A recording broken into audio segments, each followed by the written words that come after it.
Hi there, it's Betsy-Morgan, the psychic teacher.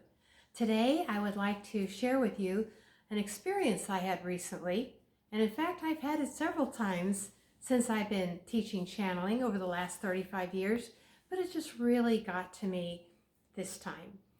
Someone told one of my students that they had negative energy. I guess I felt the hair on the back of my neck stand up, because sometimes when we're learning something new, we're very vulnerable and we give our power away to somebody else easily. If you are learning a new art form, and especially if you're learning how to channel, please remember that everybody else out there is just a human being too. Maybe we are divine, spiritually divine, but that doggone ego gets in the way, doesn't it? And we forget so easily that we are divine. So, what do you do if somebody tells you you have negative energy? You can do several things. I would suggest, first of all, brush it off. Don't let those words stick to you.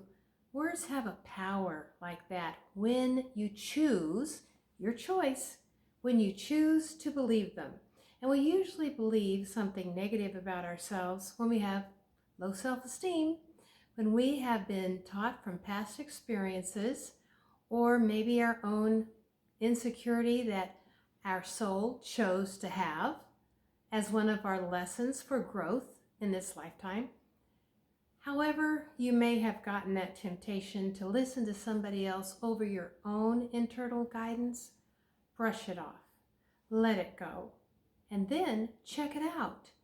Each one of you listening would not be listening if you didn't already have the recognition of an inner power, a gift within you that you were born with, which is you know how to talk to your own higher self. You probably just haven't done it because no one told you you could, or because you didn't want to look silly, or you didn't want to be wrong, or so many different reasons. But I'm here to set the record straight. You and your higher self, just like you and the Holy Spirit, you're one. You're one with God. And God, to me, as I share it with you right now, is that beautiful, creative, loving, omnipotent, eternal, infinite life force that is in you as you, and assists you in creativity, in love, in choices, in living a beautiful life. If it is to be, it's up to me. Remember that saying? I love it. So when someone approaches you with any kind of temptation to believe that you are less than who you really are, take some time to breathe and brush it off, and then maybe investigate. Go inside and ask your higher self, would you please help me to remember who I am? And an exercise of light that I love, and it's so easy, I might even make a YouTube on that alone, is at that moment, stop and let everything go. Take 1 minute, sit down, spine nice and straight, close your eyes, and take a nice, relaxing, cleansing breath. And think to yourself or speak it out loud. First, imagine the feeling of love. And as you're feeling with your imagination, love, speak love.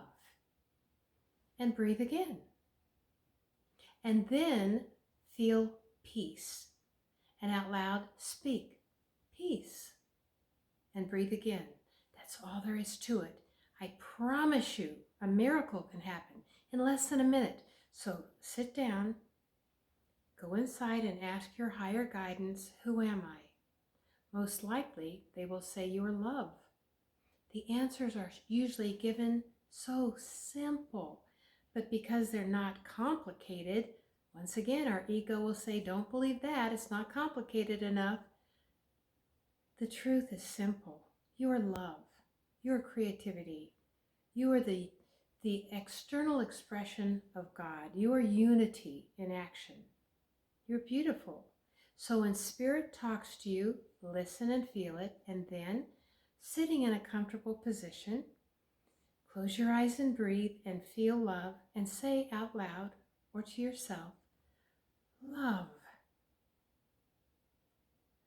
And then breathe again, feel peace, and say out loud or to yourself, peace.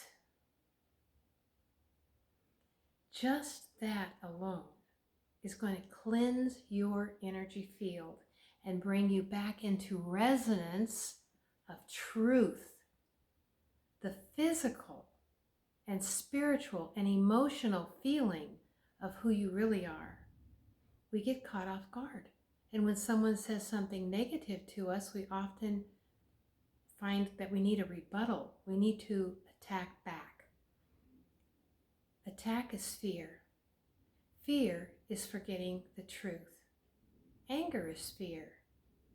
Telling somebody else that they've got negative energy is not helpful. It's fearful. Very likely someone could be projecting on you. Now, if you have paid a professional to cleanse you and to check out your field, and your life and your body and your mind, make sure they're very good. Read their references. Feel your own intuition about them. And if you have paid a professional who you know is good and they say you have negative energy, that's a whole different story. Ask them, where do you see it? What lifetime has it come from? What thought system is it connected to? How can I easily remove that negative energy once and for all and allow my beautiful, clear auric field to resonate with purity, radiance, and love once again? Please remember, as A Course in Miracles says, I'm still as God created me. You are. You are the truth of God personified. Nothing negative can stay with you forever. A Course in Miracles also says, a true miracle is just a shift in perception. Change your idea of who you are, what other people can say to upset you. Remember, you're a child of God. You and God are one. You are the light. You are the hope of the world. So cleanse out all that negativity, all those limited thoughts. Do that exercise that we just reviewed. And then go out there and say, here I am, world. Bring it on. And enjoy yourself and your life. Thank you. It's Betsy Morgan, the Psychic Teacher.